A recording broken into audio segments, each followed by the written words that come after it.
Welcome back to the Deep Dive. We're here to help you navigate the current affairs landscape for your UPSC preparation. Today is April 22nd, 2025, and this is part one of our briefing. Hello.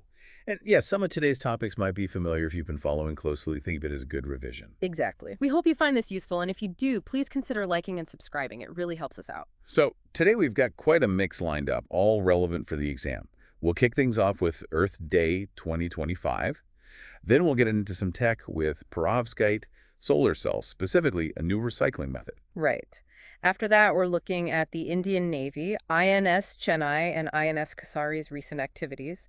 Then shifting focus a bit to space and anti-satellite weapons, especially with those recent EU comments. And we can't miss the Sapsan missile, the situation in the Yellow Sea, and ISRO's crop initiative for monitoring agriculture. We also need to touch on the Hepatitis A situation in Kerala, exercise Desert Flag 10 involving the IAF, and wrap up with the BRICS agriculture ministers meeting in Brazil.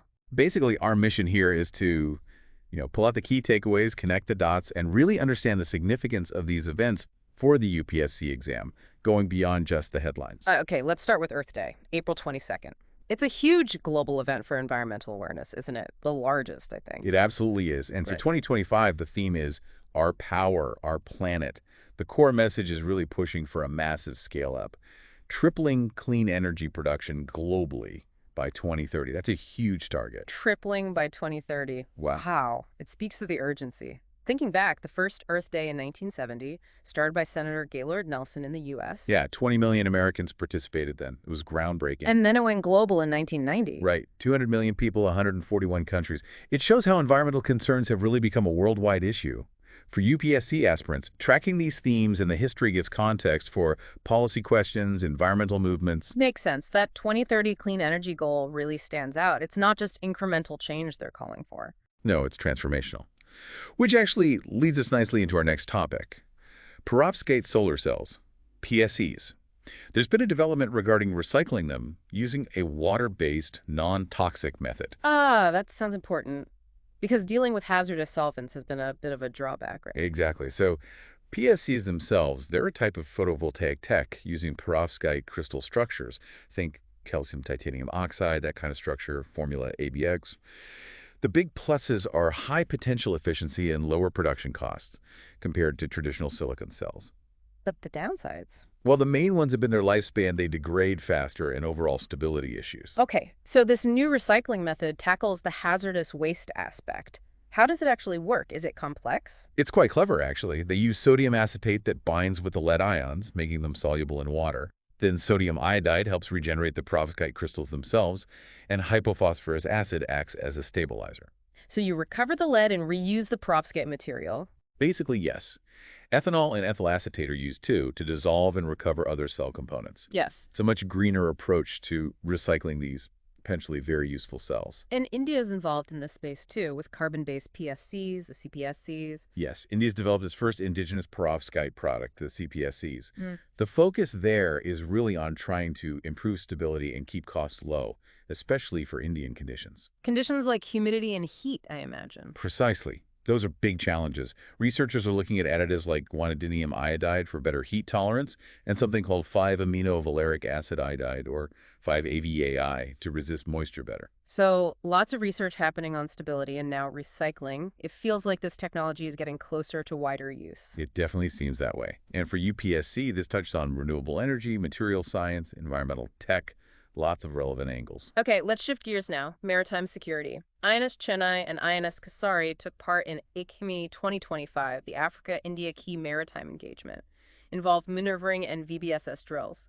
All right, visit, board, search, and seizure. Very important for anti-piracy and maritime law enforcement. Let's break down the ships. INS Chennai first. It's a Kolkata-class destroyer. That's right. The third and last of the Kolkata class. Project 15A. These are stealth-guided missile destroyers, built by Mazagon Dock Limited in Mumbai, commissioned back in November 2016, part of the Western Naval Command. And it's a pretty capable ship. Specs. Oh, definitely. It's about 164 meters long, displaces over 7,500 tons. Speed is over 30 knots, powered by gas turbines. Crew size around 350-400. It's a formidable platform. Weapon systems. I know they carry BrahMos. Yes, BrahMos supersonic cruise missiles for surface targets, and the Barak 8 long-range surface-to-air missile system for air defense. Plus, it has indigenous decoy systems, Kavak for chaff, and Marich for torpedoes. And helicopters. NBC warfare capabilities. It can operate 2 helicopters, yes. And it's equipped for nuclear, biological, and chemical warfare environments. Plus, it has advanced surveillance radar. Very versatile. Okay, and INS Kesari. Different kind of ship. Very different. INS Kesari is a Shardul-class landing ship tank, an LST, built by GRSE in Kolkata, commissioned in 2008. Its main job is transport troops, tanks, vehicles, equipment. So more for amphibious operations and logistics. Exactly. Amphibious landings, moving forces ashore, but it's also crucial for humanitarian assistance and disaster relief, HADR. Having both a high-end destroyer like Chennai and an LST like Kesari participate in AKIME shows India's range of capabilities and its engagement focus with African nations and in the Indian Ocean.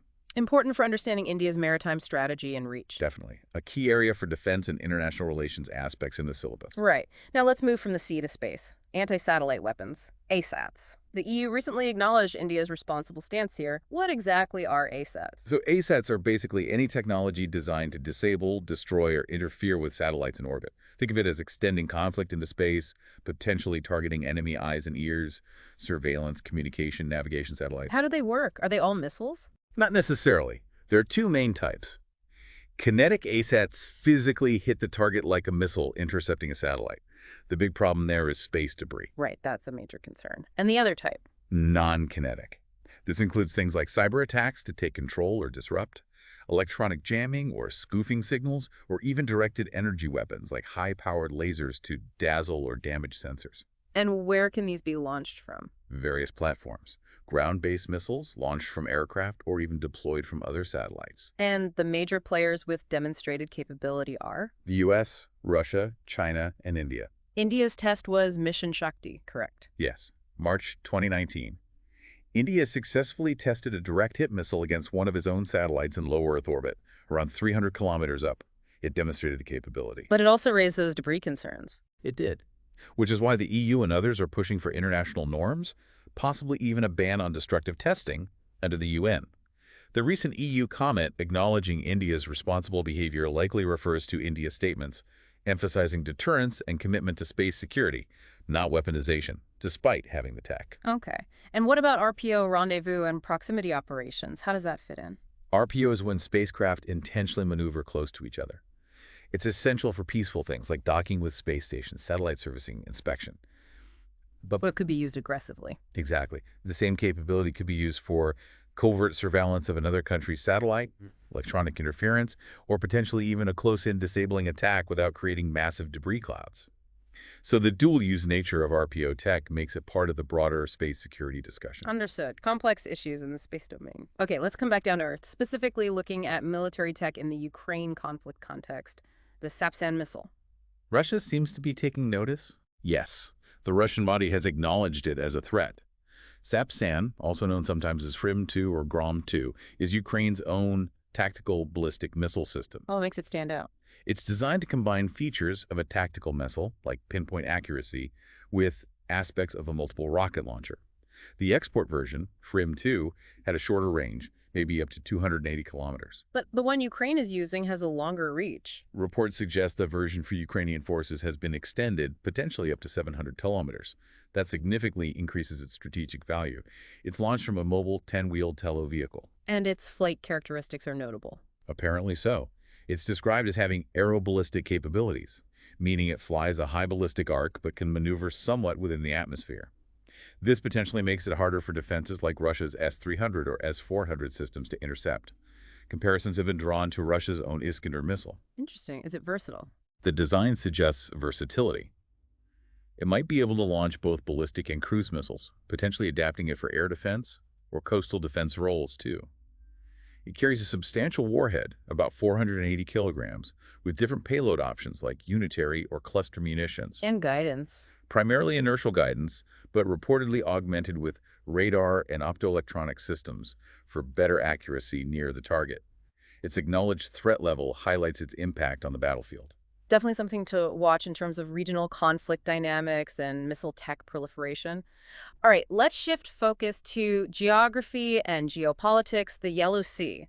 Reports of increased Chinese activity there. That's the context, yes. Following assertive moves in the South China Sea and deploying a new steel rig, the Yellow Sea Huanghai in China, West Sea in the Koreas, is a marginal sea of the Western Pacific. Location, borders. It's north of the East China Sea, bordered by China to the north and west, and North and South Korea to the east. The name comes from the yellow silt carried into it, mainly by the Yellow River, Huanghe. How big is it? And is it deep? It covers about 400,000 square kilometers, roughly 960 kilometers north-south, 700 kilometers east-west. But it's quite shallow, average depth, only 55 to 120 meters. It sits on a very large submerged continental shelf. Climate and rivers. Temperate climate, cold, dry winters, warm, wet summers. Major rivers flowing in include the Han, Yangtze, Yalu, and several others, besides the Yellow River. Any significant islands reports? Jeju Island, South Korea, is the largest. Also islands off China's Shandong Peninsula and South Korea's Gyeonghwa Island. Key ports include Qingdao and Dalian in China, Incheon in South Korea, and Nampu in North Korea. So China's increased activity here is significant. Why? Well, given the existing tensions in the South China Sea, any increased Chinese presence or activity in the Yellow Sea draws attention. It relates to regional power dynamics, maritime boundaries, resource competition, and the strategic balance in East Asia. Definitely relevant for IR and geography in the UPSC context. Okay. Now, let's look at technology serving agriculture back in India. CROP, Comprehensive Remote Sensing Observation on Crop Progress. ISRO used it for wheat estimates. Yes, a very practical application of space tech. CRP was developed by ISRO's National Remote Sensing Center, NRSC. Its purpose is near real-time monitoring of crop sowing, growth stages, and even harvest progress, primarily for the Rabi season crops. How does it get its data? Which satellites? It uses a combination. EOS-04, which is RISAT-1A, provides synthetic aperture radar, SAR data. That's crucial because SAR can see through clouds and work day or night. It also uses EOS-06, OceanSat-3, for optical data and ResourceSat-2A for high-resolution optical images. Combining SAR and optical, that gives a pretty complete picture then. Exactly. It allows monitoring regardless of weather conditions, which is a big advantage. And the recent wheat estimate covered which states? That estimate, around 122.7 million tons as of end March 2025, focused on 8 major wheat producers: Uttar Pradesh, Madhya Pradesh, Rajasthan, Punjab, Haryana, Bihar, Gujarat, and Maharashtra. So this tech is vital for food security planning, economic forecasts. Absolutely. It's a great example of space technology directly contributing to national needs, agriculture, food security, policy making. Very relevant for science and tech and economy sections. Okay, shifting to public health now. The situation with hepatitis A in Kerala continues to be a concern, with cases rising despite efforts. Can you give us a quick reminder about hepatitis A? Sure. Hepatitis A is a liver disease. It's contagious, caused by the hepatitis A virus, HAV. It leads to inflammation of the liver. How does it spread primarily? It's mainly transmitted through the fecal-oral route. So ingesting the virus from contaminated food or water is the most common way. This can happen if water sources aren't clean or if food is handled by someone who is infected and hasn't washed their hands properly. Close personal contact, like sexual contact or sharing needles, can also transmit it. Is there a specific treatment? No specific cure for Hep A itself. The body usually clears the virus on its own over several months, typically without causing long-term liver damage. Treatment focuses on supportive care, rest, and managing symptoms. But prevention is possible. Yes, very much so. There's a safe and effective vaccine available that provides excellent protection. Good hygiene practices, hand washing, ensuring safe food and water are also critical. The ongoing situation in Kerala highlights the importance of vaccination coverage and public health infrastructure. A reminder of the persistent challenges in public health management. Okay, back to the military sphere. Exercise Desert Flag 10, the Indian Air Force is participating. Right. This is a big multinational air combat exercise hosted by the UAE at their El Dhafra Air Base. It runs from late April into early May 2025. What kind of exercise is it? It's considered a premier exercise. The goal is to simulate complex aerial combat scenarios, really test the pilots and systems in a realistic, demanding environment alongside other top air forces. Which IAF aircraft are involved? The IAS has sent MiG-29s, which are primarily air superiority fighters, and Jaguars, which are deep penetration strike aircraft, good for ground attack roles. And who else is participating? It's multinational, you said? Yes, quite a list. Besides India and the host UAE, you have Australia, Bahrain, France, Germany, Qatar, Saudi Arabia, South Korea, Turkey, the UK, and the USA. Wow, that's a significant gathering of air power. What's the main objective for them all? It's about practicing complex fighter engagements, sharing operational knowledge and tactics, learning best practices from each other, and ultimately enhancing their collective air combat capabilities and interoperability. These exercises are vital for maintaining readiness and building defense partnerships.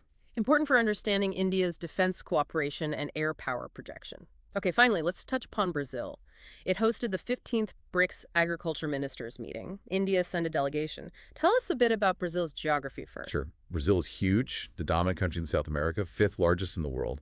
It covers a massive area in eastern South America, straddling the equator. It borders almost every South American nation except Chile and Ecuador. Key geographical features. Amazon, obviously. Absolutely. The Amazon rainforest and the Amazon River basin are defining features. The Amazon River has the largest discharge volume globally. Brazil also has the Brazilian highlands, the Pantanal wetlands, one of the world's largest tropical wetland areas. Other major rivers include the São Francisco and the Iguaçu, known for the famous falls, and the Itaipu Dam. Coastline, highest point. Long Atlantic coastline, about 7,500 kilometers. Includes islands like Fernando de Noronha. The highest peak is Pico da Neblina, near the Venezuelan border. The Amazon basin itself is incredibly important globally, not just for biodiversity, but for the carbon cycle. Right. And this BRICS meeting in Brasilia, what was the focus? The theme was promoting inclusive and sustainable agriculture through cooperation, innovation, and equitable trade among BRICS countries. And it wasn't just the original BRICS member. No. Importantly, it included senior officials from the original five: Brazil, Russia, India, China, South Africa, but also from the newly invited members, Saudi Arabia, UAE, Egypt, Ethiopia, Indonesia, and Iran. So an expanded BRICS Plus format. So the discussions were about Strengthening cooperation on agriculture within this expanded group, tackling food security, promoting sustainable farming methods, innovation in agriculture, and working towards fairer global trade in agricultural products. India's participation signals its commitment to these goals within the BRICS framework and broader South-South cooperation. So, as you can see, a really wide range of topics today, touching everything from global environmental goals to cutting-edge solar tech, naval power, space security, regional conflicts, geopolitics in Asia, agricultural monitoring, public health, and major international military exercises and diplomatic meetings like BRICS. It really underscores how interconnected everything is. Reflecting on all this, maybe a point to consider for our listeners is, how might these diverse developments, the push for green energy, the new military tech, the shifting geopolitics, the focus on food security, how might they collectively shape India's path forward and its position in the world? That's a great question to ponder. What deeper research paths do these topics open up for your UPSC preparation? We really hope this deep dive has given you valuable insights. Yeah, hopefully that helps put the pieces together. And if you found this discussion helpful, please do hit that like button and subscribe for more analysis tailored for your UPSC journey. Thanks for tuning in.